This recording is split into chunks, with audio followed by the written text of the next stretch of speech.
नमस्कार, मैं हूं रत्ना और आप देख रहे हैं सी न्यूज भारत। आए रुख करते हैं न्यूज बुलेटिन की और बात होगी बदायूं की, जहां सावन मास और कांवड़ यात्रा को लेकर बिरसी कोतवाली में पीस कमेटी की बैठक आयोजित की गई। साथ ही बात होगी बुल्ढाना की, जहां मलकापुर रेलवे स्टेशन पर टनकपुर नांदेड़ एक्सप्रेस के आधिकारिक ठहराव का शुभारंभ किया गया। तमाम खबरों पर विस्तार से चर्चा करेंगे। सावन मास और कांवड़ यात्रा को लेकर बिरसी कोतवाली में पीस कमेटी की बैठक आयोजित की गई। बैठक में बदायूं के एसपी देहात डॉक्टर हृदय कठेरिया ने क्षेत्र के लोगों, पुलिस अधिकारियों और डीजे संचालकों को आवश्यक दिशा निर्देश दिए। उन्होंने कांवड़ यात्रा को शांतिपूर्ण और व्यवस्थित तरीके से संपन्न कराने के लिए सभी से सहयोग की अपील की। बैठक में डीजे की ऊंचाई और ध्वनि सीमा को लेकर संचालकों को नियमों का पालन करने के निर्देश दिए गए। साथ ही जिले में कांवड़ यात्रा के दौरान किए गए डायवर्जन, सेक्टर व्यवस्था और सुरक्षा इंतजामों की जानकारी भी दी गई। अधिकारियों ने कहा कि आपसी सहयोग और सौहार्द के साथ ही धार्मिक आयोजन सफलतापूर्वक संपन्न हो सकते हैं। आज बिरसी थाना परिसर में आगामी कांवड़ मास को लेकर के बैठक की गई। एसएसपी महोदय द्वारा शासन के जो निर्देश बताए गए थे उसके बारे में यहाँ पर समस्त कर्मियों को और यहाँ पर जो भी आगंतुक थे, डीजे संचालक थे, सम्राटगढ़ थे, इन सभी लोगों को निर्देशों के बारे में उनके अनुपालन हित अवगत कराया गया, अपील की गई। साथ ही बताया गया कि जो उसकी हाइट है, हाइट को लेकर के दिशा निर्देश जो थे वो रूट व्यवस्था बताया गया कि जनपद में किस प्रकार के इसको सेक्टर और जोन में विभाजित किया गया है, क्या क्या व्यवस्थाएं की गई, कहाँ पर कांवड़ शिविर हैं, शिविर में किस प्रकार के अरेंजमेंट होने हैं। और सभी लोगों ने यहाँ पर आश्वस्त किया है कि हंसी उल्लास के साथ जो आगामी श्रावण मास है उसको संपन्न कराया जाएगा। बदायूं से सी न्यूज संवाददाता नईम की रिपोर्ट। बुल्ढाना जिले के मलकापुर रेलवे स्टेशन पर टनकपुर नांदेड़ एक्सप्रेस के आधिकारिक ठहराव का शुभारंभ किया गया। लंबे समय से की जा रही मांग पूरी होने पर बुल्ढाना जिला प्रवासी संघ और मलकापुर तालुका प्रवासी संघ ने स्वागत समारोह आयोजित किया। कार्यक्रम की अध्यक्षता विधायक चैनसुख संचेती ने की, जबकि वरिष्ठ पत्रकार संदीप सावजी, पत्रकार गजानन ठोसर, डॉक्टर राजेंद्र फिरके, डॉक्टर विशाल झंवर सहित कई गणमान्य नागरिक मौजूद रहे। इस ठहराव से मराठवाड़ा और उत्तर भारत के लिए यात्रियों को सीधी रेल सुविधा मिलने से व्यापार, शिक्षा, रोजगार और धार्मिक यात्राओं में सुविधा होगी। समारोह के दौरान स्टेशन पर लिफ्ट, पेयजल, स्वच्छ शौचालय जैसी यात्री सुविधाएं बढ़ाने के साथ ही मुंबई, पुणे, नागपुर, सूरत, अहमदाबाद, पुणे नागपुर वंदे भारत एक्सप्रेस के मलकापुर में ठहराव की भी मांग उठाई गई। एखादी सुविधा आणायची म्हटलं की त्याकरता संघर्ष करावा लागतो। आदरणीय मोदीजी या देशाचे यशस्वी प्रधानमंत्री, आपले अश्विनी वैष्णव, आपले रेल्वे मंत्री आणि यांचं विशेष प्रेम आपल्यावर आहे आणि त्यामुळे त्यांनी या ठिकाणी मॅनेजमेंटवर यांच्या सर्वांच्या प्रयत्नामुळे एस्केलेटर फार कमी लोकसंख्या असलेल्या ठिकाणी मिळते हे आपल्याला पाहायला मिळालं नाही। परंतु आज मलकापूरला एस्केलेटर मंजूर करून त्यांनी आपल्याला या रेल्वे प्रशासनाने विशेष प्रेम आपल्यावर दर्शवलेलं आहे। महाराष्ट्रातील सिर्फ 2 मॉडेल स्टेशन आज मंजूर हुए हैं। एक म्हणजे जिसका लोकार्पण देश के यशस्वी प्रधानमंत्री करने वाले हैं। एक यानी नांदोरा अपने कॉन्स्टिट्यूएंसी का नांदोरा मॉडल स्टेशन करके घोषित किया और दूसरा है बारामती। ये महाराष्ट्र के 2 मॉडल स्टेशन 17 तारीख को दोपहर में 3:30 बजे इनका उद्घाटन होने वाला है। लोकार्पण मोदी जी के हाथ से होने वाला है। और उन्होंने कहा कि यहाँ पर बहुत सारे जो प्रवासी लोगों के लिए शेड है वो भी हमने बनाने का कानून हाथ में लिया है और बहुत सारी सुविधा यहाँ होगी। आणि आमच्या सावजी साहेबांनी सांगितलं महत्वाचा विषय म्हणजे त्यांनी सांगितलं की मलकापूर स्टेशन आल्याबरोबर ये मलकापूर स्टेशन है याचा उल्लेख झाला पाहिजे। आणि बरोबर अशा प्रकारे एखादा झोपलेला असला, रेल्वेमधून प्रवास करत असला, गतीमध्ये एखाद्या वेळेस मोड दिसत नाही परंतु आवाज कानापर्यंत पोहोचतो, म्हणून अशा प्रकारचा उल्लेख सुद्धा होणं आवश्यक आहे।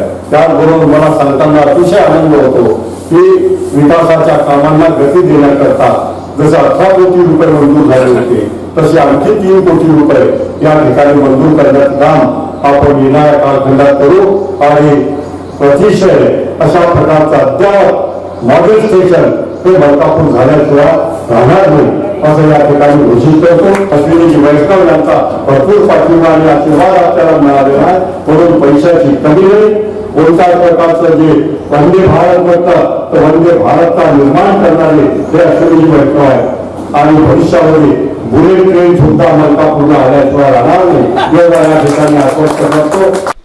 बुल्ढाना महाराष्ट्र से सी न्यूज संवाददाता सीमा संदीप सावजी की रिपोर्ट। राजलेदेसर के सिमसिया रोड स्थित मुक्ति धाम के पास नगर पालिका द्वारा दोबारा कचरा डाले जाने को लेकर क्षेत्रवासियों में नाराजगी बढ़ गई है। पार्षद धनपत छंगाड़ी पुष्करना के नेतृत्व में स्थानीय जनप्रतिनिधियों और नागरिकों ने नगर पालिका अधिशासी अधिकारी को ज्ञापन सौंपकर कचरा डालना तत्काल बंद कराने, स्थल की सफाई और अस्थायी समाधान की मांग की। लोगों का कहना है कि पहले इस स्थान पर कचरा डालना बंद कर वैज्ञानिक तरीके से पुराने कचरे का निस्तारण किया गया था, जिससे क्षेत्र स्वच्छ हो गया था, लेकिन अब दोबारा कचरा डाले जाने से गंदगी, दुर्गंध और प्रदूषण की समस्या बढ़ रही है। क्षेत्रवासियों ने बताया कि पास में गौशाला, मंदिर, आश्रम, मुक्तिधाम और पन्ना सागर सरोवर स्थित है, जहां बड़ी संख्या में लोग आते जाते हैं। उन्होंने आशंका जताई कि बारिश के दौरान कचरे का दूषित पानी सरोवर में पहुंचकर पर्यावरण और जन स्वास्थ्य को नुकसान पहुंचा सकता है। लोगों ने प्रशासन से जल्द कार्रवाई कर वैकल्पिक व्यवस्था करने की मांग की है। ज्ञापन पर पूर्व नगर पालिका अध्यक्ष गोपाल नाई, पार्षद धनपत छंगाड़ी, पुष्करना प्रदीप पांडे, ओम पांडे सहित अनेक क्षेत्रवासियों के हस्ताक्षर हैं। ज्ञापन दिया किस संदर्भ में दिया गया है? हमारे जोड़े के पास जो नगर पालिका द्वारा गंदगी वापस फैलाई जा रही है, काफ़ी दिनों से हमने प्रयास किया था, वहाँ नहीं गिराया जा रहा था कचरा, लेकिन अब वापस गिराया जा रहा है। इसलिए एओ साहब को अवगत कराया है कि कल से वहाँ कोई ट्रॉली नहीं जाएगी कचरे की, और जो कचरा वहाँ पड़ा है उसको भी सुव्यवस्थित करें।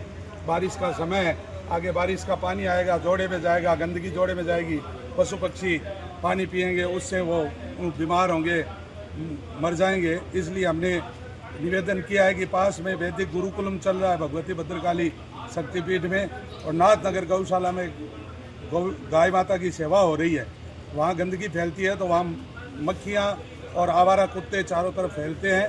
तो इस व्यवस्था को जल्दी से जल्दी एकदम, यानी कि इन्होंने कहा है कि कल से ही ट्रॉली हमारी बंद है, आज की उन्होंने छोड़ दी है, तो इनका धन्यवाद है। हमारे वार्ड पार्षद धनपत जी के अथक प्रयास से पूरे मोहल्ले की सभी बंधु खड़े हैं आपके सामने, सभी उपस्थित हैं, सबकी यह समस्या है, कोई एक जने की समस्या नहीं है, इसलिए उनको अवगत करवाया। आज हमने नगर पालिका अधिशासी अधिकारी को ज्ञापन दिया है, क्योंकि हमारे दक्षिणी मुक्ति धाम के पास जो भूमि है वहाँ पे पहले गंदगी ये घेरते थे, लेकिन अब क्या है, थोड़े दिनों से गंदगी बंद थी, क्योंकि यहाँ पे नगर पालिका का कोई टेंडर हुआ था तो 11,000 टन की उन्होंने खाद बना दी। अब वो ग्राउंड साफ हो गया, वापस ये गंदगी वहाँ पे घेरने लगे। तो हमने आज अधिशासी अधिकारी को ज्ञापन दिया, तो वो तुरंत संज्ञान में लेकर सबको पाबंद कर दिया, कल से वो गंदगी घेरेंगे नहीं। धन्यवाद। रतनगढ़ चूरू से सी न्यूज संवाददाता धनपत शर्मा की रिपोर्ट। राजलदेसर नगर पालिका क्षेत्र में अधूरे और लंबित विकास कार्यों को लेकर नगर कांग्रेस कमेटी ने अधिशासी अधिकारी को ज्ञापन सौंपकर निष्पक्ष जांच और जल्द कार्य पूरा कराने की मांग की है। कांग्रेस नेताओं ने आरोप लगाया है कि कई स्वीकृत कार्य या तो अधूरे पड़े हैं या भुगतान होने के बावजूद शुरू नहीं किए गए हैं। ज्ञापन में वार्ड संख्या 19 से 21, 25 से 27 और 31 से 33 में स्वीकृत निर्माण कार्यों में अनियमितताओं की आशंका जताते हुए भौतिक सत्यापन कराने की मांग की गई। साथ ही भावनेदेसर रोड पर अधूरे नाला निर्माण, मेघवाल सामुदायिक भवन और इस्लामिया अरबिया नुरुल इस्लाम मदरसा में स्वीकृत कमरों के निर्माण कार्य शुरू नहीं होने का मुद्दा भी उठाया गया। कांग्रेस प्रतिनिधिमंडल ने सभी कार्यों की तकनीकी और अभिलेखीय जांच कर दोषियों पर कार्रवाई और लंबित विकास कार्यों को शीघ्र पूरा कराने की मांग की है। इस अवसर पर पूर्व नेता प्रतिपक्ष मोहनलाल मेघवाल, पूर्व चेयरमैन प्रतिनिधि भागीरथ रेगर सहित अनेक कांग्रेस कार्यकर्ता और गणमान्य नागरिक मौजूद रहे। सर, आज नगर पालिका में आपने किस समस्या को लेकर ज्ञापन दिए? आज हम कांग्रेस जनों द्वारा राजलदेसर की जो 4 मुख्य मांगे थी उसके संबंध में हमने आज ईओ साहब को अवगत करवाया है और एक लिखित में ज्ञापन दिया है, और उसमें साफ हमने इनसे निवेदन किया है कि आप इन कामों का मौका पे जाके निरीक्षण करें, और इनका जो पेमेंट है, काम हुआ है 2 लाख का और 57 लाख के 10-10 लाख के पेमेंट उठाए जा रहे हैं। पेमेंट रोकने का निवेदन किया है और मौके पे जाके कितना काम हुआ है, किसके घर से कहाँ तक काम हुआ है, इसका पूरा मेजरमेंट बनवाने के लिए और मौका देख के इन समस्याओं को जल्द से जल्द समाधान हो, ऐसा हम लोगों ने ईओ साहब से निवेदन किया है। ज़्यादा समस्या कौन से वार्ड की थी सर? भावंदे से रोड जो आज करीब हो गए 12 महीने हो गए ठेके हुए, और वो काम 19,75,000 का था। उसमें से 10 लाख रुपए ठेकेदार ने उठा लिए हैं। अब काम कितना हुआ ये पता नहीं है। अब उसमें शेष काम है अभी 9,75,000 रुपये का काम है। वो ठेकेदार खुद बता रहे हैं कितना काम बाकी है, फाइल बोल रही है उनकी, लेकिन काम मौके पे नहीं कर रहे हैं। बरसात आती है या नालियों का पानी है वो सड़क पे पड़ा है, आने जाने वाले सभी लोगों को उससे परेशानी हो रही है। ये हमारी मुख्य मांग है। कुछ वार्डों के पैकेज हुए थे 25-25 लाख के, और उसमें से 2-2, 3-3 लाख के ज़्यादा से ज़्यादा काम किए हैं और पेमेंट फुल उठाए जा रहे हैं। और एक ये हमारा अम्बेडकर भवन है, उसमें 2 कमरे बनने थे, उसका काम आज तक स्टार्ट नहीं हुआ है। मदरसा इस्लामिया है, उसके 2 कमरे पास हुए हैं, उनका काम अभी तक स्टार्ट नहीं हुआ है। तो ये हमने सब ने ये लिख के दिया है और ईओ साहब ने आश्वासन दिया है कि जल्द से जल्द इन कामों पे कार्रवाई करेंगे। धन्यवाद। चूरू राजस्थान से सी न्यूज़ संवाददाता धनपत शर्मा की रिपोर्ट। खबर इंदौर से है, जहां भारत की प्रमुख सोलर पंप निर्माता कंपनी शक्ति पंप्स इंडिया लिमिटेड ने दुनिया की प्रमुख एजेंटिक एआई सीआरएम कंपनी सेल्फफोर्स के साथ रणनीतिक साझेदारी की घोषणा की है। इस साझेदारी के जरिए शक्ति पंप्स अपने एआई आधारित ग्रोथ रणनीति को मजबूत करते हुए स्मार्ट और डेटा आधारित एंटरप्राइज के रूप में आगे बढ़ेगी। कंपनी का उद्देश्य किसानों के साथ बेहतर जुड़ाव, तेज बिजनेस संचालन और बेहतर ग्राहक सेवाएं उपलब्ध कराना है। इस पहल से कंपनी के डीलर, डिस्ट्रीब्यूटर और फील्ड टेक्नीशियन नेटवर्क की कार्यक्षमता बढ़ेगी और किसानों को व्यक्तिगत जरूरतों के अनुसार सेवाएं मिल सकेंगी। AI automation, omni channel communication और प्रोडक्टिव इनसाइट्स के माध्यम से शक्ति पंप्स कृषि क्षेत्र में तकनीक आधारित बदलाव को गति देने की दिशा में काम करेगी। कंपनी के प्रबंध निदेशक रमेश पाटीदार ने कहा कि लक्ष्य भारत के किसानों के लिए एक मजबूत एग्रीटेक पार्टनर बनना है, जबकि अधिकारियों ने कहा कि भविष्य की कृषि स्वच्छ ऊर्जा, स्मार्ट तकनीक और डेटा आधारित निर्णयों पर आधारित होगी। उनका आपने घोषणा की है, तो किसानों को कैसे फ़ायदा मिलेगा?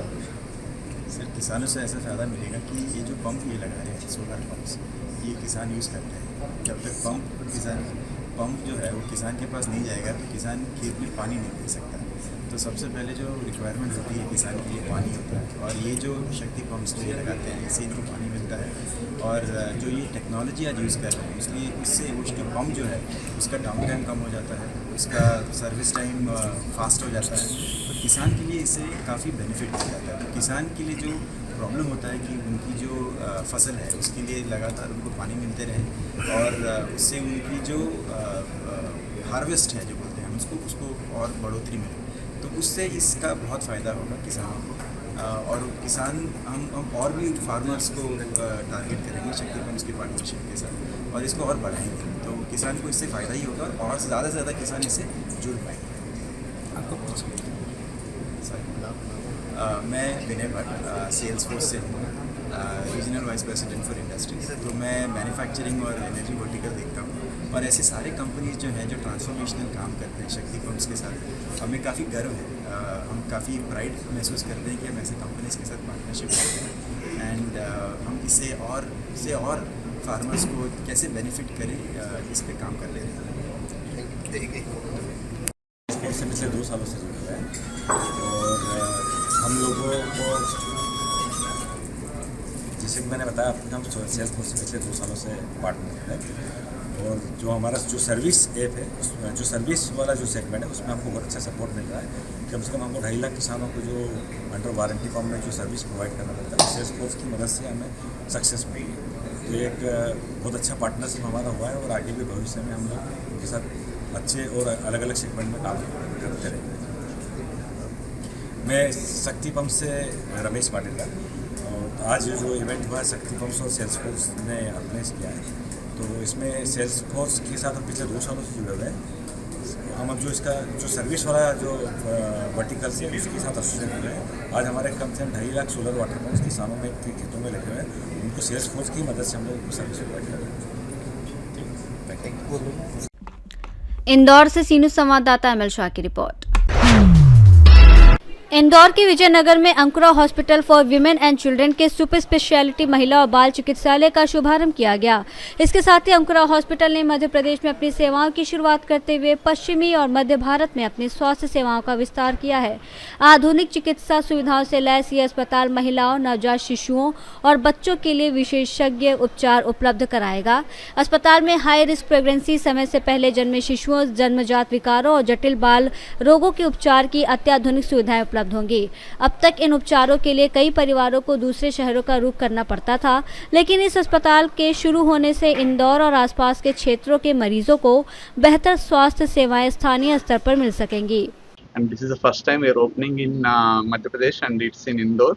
And this is the Central India's largest women and children's hospital. It's a 120 bedded facility, state of the art tertiary care center, and we are launching for the first time the high risk maternity services and also a water birthing facility and natural birthing facility in Ankara, Indore here. And also we are bringing all the pediatric super specialty services under one roof, including tertiary care neonatology services, pediatric critical care, pediatric neurology, pediatric nephrology, pediatric endocrinology. All the services we are bringing under one roof. And I hope that people of Indore deserve this kind of care, and I hope they would appreciate the services which are available here. And thank you all, and I thank all the media people who have attended here for your patience and attending. Thank you very much. Dr. Krishna Prasad, Managing Director, Ankura Hospital. Indore से सी news संवाददाता राकेश रायकवार की report. Kalyan Dombivli महानगर पालिका क्षेत्र में पथ विक्रेताओं के पुनर्वास और समस्याओं के समाधान को लेकर पहली बार शहर पथ विक्रेता समिति का चुनाव 18 जुलाई को आयोजित किया जाएगा। चुनाव 10 प्रभागों में बैलेट पेपर के माध्यम से होगा, जिसमें 9,531 पंजीकृत फेरी वाले अपने मताधिकार का इस्तेमाल करेंगे। समिति की 8 सीटों में से 5 आरक्षित सीटों पर उम्मीदवार निर्विरोध निर्वाचित हो चुके हैं, जबकि 3 सीटों के लिए मतदान होगा। चुनाव में भीम शक्ति, शिव शक्ति, कष्टकरी, हॉकर पैनल और धड़ाकेबाज पथ विक्रेता पैनल के उम्मीदवार आमने सामने हैं। दोनों पैनल्स ने फेरी वालों से अधिक संख्या में मतदान कर लोकतांत्रिक प्रक्रिया में भाग लेने की अपील की है।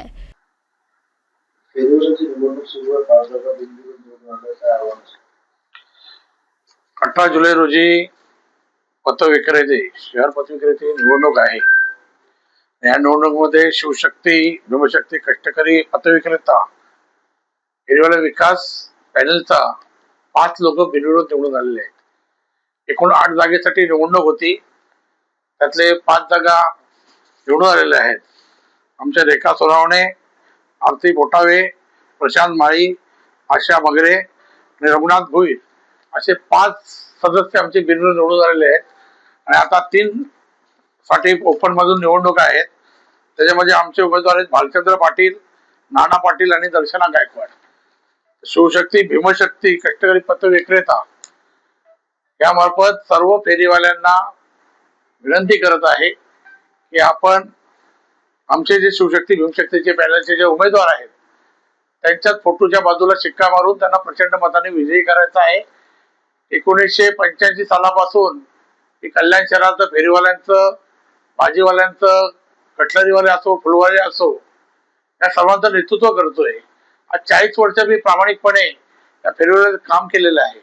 त्यामुळे प्रथमच होणारी टीव्हीसी जी निवडणूक आहे, ह्या निवडणुकीला फार महत्व आहे आणि महत्व असल्यामुळे प्रत्येक फेरीवाल्यांनी या ठिकाणी निवडणुकीमध्ये मतदान करणं अत्यावश्यक आहे। हे 9,500 वोटर्स जे आहेत, हे 9,500 वोटर्सने वोटिंग करायचे आहेत, म्हणजे कायदेशीररित्या निवडणुकीला 9,500 वोटर करणार आहेत। या महापालिकेमध्ये 18 लाख लोकसंख्या आहे आणि 18 लाख लोकसंख्येच्या प्रमाणे 2% जरी पकडले तर या कल्याण डोंबिवली महापालिकेत 36,000 फेरीवाले हे कायदेशीररित्या बसू शकतात। त्यामुळे प्रत्येक प्रभागामध्ये फेरीवाला झोन निर्माण करून प्रत्येक बेरोजगार माणसांना रोजगार भेटण्यासाठी प्रामाणिक प्रयत्न या पद्धतीने आम्ही करणार आहोत। या ठिकाणी या 9,500ला सुरुवातीलाच आम्ही लायसन्स देणार आहोत, त्यांच्या फेरीवाल्याच्या जागा सुनिश्चित करणार आहोत आणि त्यांच्यावर विधावट कारवाई होणार नाही अशा पद्धतीचं पुनर्वसन त्यांचं या ठिकाणी आम्ही करणार आहोत। त्याचबरोबर 1995-96 साली जो एक अस्मिता मुनींनी ठराव केला होता की दरीमरी नाल्यावर स्लॅब टाकून त्या ठिकाणी फेरीवाल्यांना आणि पार्किंग क्षेत्र झोन निर्माण करावा, तो निर्माण करण्यासाठी सुद्धा आम्ही प्रयत्न करणार आहोत आणि शहराचे जे प्रमुख रस्ते आहेत ते मोकळे होण्यासाठी त्यासाठी प्राधान्य असणार आहे. त्यामुळे शहर एक चांगला श्वास घेऊ शकतं. ज्या ठिकाणी जागा ज्या आहेत त्या जागा निश्चितच आम्ही पुनर्वसन फेरीवाल्यांचं करून त्यांच्या भवितव्यासाठी, त्यांच्या पोटा पाण्यासाठी नेहमी साधव्यात आम्ही लढा देऊ आणि आपल्यासाठी प्रामाणिकपणे काम करू, अशा पद्धतीची आमची या ठिकाणी विनंती आहे. आणि आमच्या पॅनलला प्रचंड मताने विजय करावं असं शिवशक्ती भीमशक्ती कष्टकरी पतवय विक्रेता जे आहेत त्यांना विनम्र आवाहन मी करत आहे की ह्या पॅनलच्याच लोकांना निवडून देण्यात यावं. कल्याण से सी न्यूज संवाददाता दीपक मौर्य की रिपोर्ट। खबर ललितपुर से है, जहां कलेक्ट्रेट में कार्यरत संविदा कर्मचारियों ने मौगान के चकबंदी लेखपाल अर्जुन यादव पर गाली गलौज करने और जान से मारने की धमकी देने का आरोप लगाया है। कर्मचारियों ने इस मामले में अपर जिलाधिकारी को शिकायत पत्र सौंपकर कार्रवाई की मांग की है। आरोप है कि पत्रावली मांगने को लेकर हुए विवाद में लेखपाल ने कर्मचारियों के साथ अभद्र व्यवहार किया। कर्मचारियों ने मामले की निष्पक्ष जांच कर कार्रवाई की मांग की है, जबकि खबर लिखे जाने तक लेखपाल का पक्ष सामने नहीं आया है। ललितपुर से सी न्यूज संवाददाता विकास सोनी की रिपोर्ट। ललितपुर में आबकारी विभाग ने राजस्व वृद्धि और अवैध गतिविधियों पर रोक लगाने के लिए विशेष अभियान चलाया। जिलाधिकारी और जिला आबकारी अधिकारी के निर्देश पर आबकारी निरीक्षक अमृता तिवारी ने देशी, विदेशी और बियर की दुकानों का निरीक्षण कर स्टॉक का मिलान किया, बिक्री व्यवस्था और POS मशीनों की जांच की। विभाग ने कहा कि नियमों का उल्लंघन करने वालों के खिलाफ सख्त कार्रवाई की जाएगी और निरीक्षण अभियान आगे भी जारी रहेगा। ललितपुर से सी न्यूज संवाददाता विकास सोनी की रिपोर्ट। नंदुरबार जिले के शहादा तहसील के अवगे गांव में सुबह खेत में काम करने जा रहे 38 वर्षीय रतिलाल सोमा चौहान पर एक वयस्क तेंदुए ने हमला कर दिया। तेंदुए ने युवक पर 3 से 4 बार हमला किया, जिससे वो गंभीर रूप से घायल हो गया। युवक की चीख सुनकर आसपास खेतों में काम कर रहे लोग मौके पर पहुंचे, जिनके शोर मचाने पर तेंदुआ वहां से भाग गया। घायल रतिलाल को शहादा ग्रामीण अस्पताल में भर्ती कराया गया है, जहां उसका इलाज जारी है और उसकी हालत स्थिर बताई जा रही है। ग्रामीणों का आरोप है कि गाँव में लगातार तेंदुए की मौजूदगी की सूचना देने के बावजूद वन विभाग की ओर से कोई ठोस कार्रवाई नहीं की गई। घटना की जानकारी वन विभाग को देने के बाद भी किसी वरिष्ठ अधिकारी ने घायल युवक की सुध नहीं ली। काय नाव तुमचं? रतिलाल सोमा चव्हाण। दादा काय घटना घडली, कुठे घडली? हे आपलं जुनवणे शिवारात मी घरावरून गेलो शेतात, 7:45 वाजेचा टाइम होता। पाणी बदलण्यासाठी गेलो ऊसामध्ये। पाणी बदलल्यानंतर बिबट्याने माझ्यावर अचानक हल्ला केला। हल्ला म्हणजे 2 वेळेस हल्ला केला, तिसऱ्यांदा पण केला, पण तिसऱ्यांदा मी त्याला झटकल्यावर मी तिथून पळालो। पळाल्यानंतर माझ्या समोर मामा दिसले। मामांना मी आवाज दिला, मला बिबट्याने हल्ला केला। मामा पण मोटरसायकलवर होते, मोटरसायकल आणली, मला मोटरसायकल बसवलं, मग इथं मला सिव्हिलमध्ये आणलं। त्याने सिव्हिलमध्ये आल्यानंतर फॉरेस्टवाल्यांना आम्ही कळवलं। फॉरेस्टवाले पण इकडे आले, त्यांनी मग विचारपूस केली, पंचनामा केला, इथून निघून गेले। मग किती वाजता हल्ला झाला? हा 7:45 वाजता हल्ला झाला। सकाळी 7:45 वाजता। आणि कधीपासून आपण शेतामध्ये दादा मग शेतामध्ये काम राहतं माझ्या। रात्री 12 वाजता लाईट येते, 12 ते 8 ते आम्ही सकाळी 6 वाजेपासून पाणी बदलायला जातो। आम्ही याने विद्युत बोर्डवाला पण सांगितलेलं दिवसाची लाईट त्या पण नाही देत ते पण। बिबट्या साधारण किती उंचीचा होता, कसा होता आणि या संदर्भात आधी आपण पूर्वसूचना वन विभाग आहे त्याला दिली होती। वन विभागाला वारंवार आम्ही सूचना देतो ना। आम्ही बिबट्या आम्हाला आठवतोय, तुम्ही काहीतरी सोय करा, पिंजरा लावा किंवा काय पण करा, पण तो सांगून देता येत नाही ते। यापूर्वी त्यांनी कधी तुमच्या भागामध्ये फेरी मारली होती का? आता ना पहिले फेरी मारली होती, आता तर आलेच नाहीत। आता तुम्ही या शहादा ग्रामीण रुग्णालयात दाखल आहात, सुविधांचा अभाव दिसतोय, काय सांगाल? सुविधा तिथं काय नाही, ते बेडशीट वगैरे तिथं तर काय मला जसं आणलं तसं टाकून दिलं। सलाईन पण चालू आहे तिथं, पण आता ते बघायला येत नाही।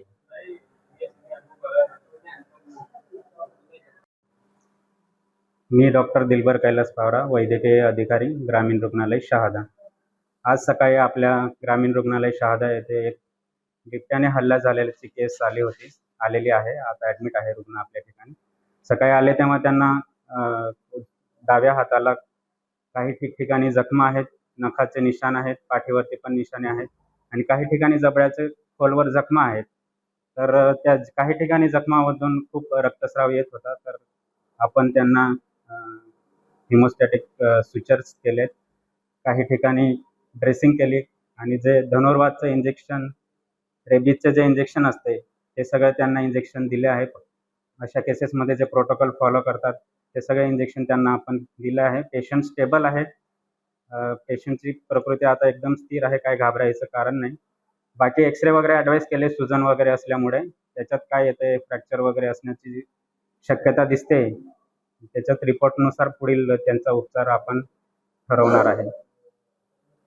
नंदुरबार महाराष्ट्र से सी न्यूज़ संवाददाता प्रमोद बिरारी की रिपोर्ट। सिवनी जिले के घनसौर थाना क्षेत्र के ग्राम जमहूदी कला में खेत में मवेशी ले जाने की बात को लेकर हुए विवाद ने हिंसक रूप ले लिया। मारपीट में गंभीर रूप से घायल 55 वर्षीय बुद्धूलाल उइकी की मौत हो गई। बताया जा रहा है कि रात में खेत से मवेशी ले जाने को लेकर दोनों पक्षों के बीच कहासुनी हुई, जो देखते ही देखते मारपीट में बदल गई। घटना में गंभीर रूप से घायल बुद्धूलाल उइकी को अस्पताल ले जाया गया, जहां उनकी मौत हो गई। सूचना पर घनसौर पुलिस मौके पर पहुंची। पंचनामा कार्रवाई कर शव को पोस्टमार्टम के लिए सामुदायिक स्वास्थ्य केंद्र घनसौर भेजा। पुलिस मामले की जांच कर रही है और जांच के आधार पर आगे की वैधानिक कार्रवाई की जाएगी। की गई है और क्या कल देर रात घनसौर पुलिस को सूचना मिली थी कि एक बॉडी मिली है। वो सूचना पे एक्ट करते हुए तत्काल लगभग 2-2:15 बजे रात में पुलिस मौके पर पहुंची और जाकर देखा कि एक डेड बॉडी मिली थी, जिसमें मृतक का नाम था बुद्धूलाल उइके, जिनकी उम्र 52 वर्ष थी और ये जो है जामखेड़ी घनसौर के रहने वाले थे। जब आसपास से रात में पूछताछ की गई तो ऐसा पता चला कि इनका विवाद हुआ था राजकुमार को ऊंची मरावी से, और ये जो है पशु चराने की बात को लेके विवाद हुआ था। इसमें जो मृतक है वो इनसे कह रहा था कि मेरे खेत से क्यों पशु चराते हो, तो उस बात को लेकर विवाद हुआ। तो आरोपी ने इसमें मारपीट की मृतक की और फिर जो कांच का टुकड़ा उठा के उसकी कमर में मार दिया। जो है मृतक उसके बाद घर गया और उसके बाद एक्सेसिव ब्लीडिंग के कारण 5-6 घंटे बाद उनकी दुर्भाग्यपूर्वक मृत्यु हो गई। तो इसमें जो है मामले को गंभीरता से लेते हुए इसमें जो है 103 BNN जो पहले 302 IPC थी मर्डर के धाराओं में प्रकरण पंजीबद्ध किया गया, जिसमें आरोपी को पुलिस ने अपनी अभिरक्षा में लिया। घनसौर सिवनी से सी न्यूज़ संवाददाता ईश्वर दीक्षित की रिपोर्ट। बुलेटिन में फिलहाल इतना ही। देश और दुनिया की तमाम बड़ी खबरों के लिए देखते रहिए सी न्यूज़ भारत।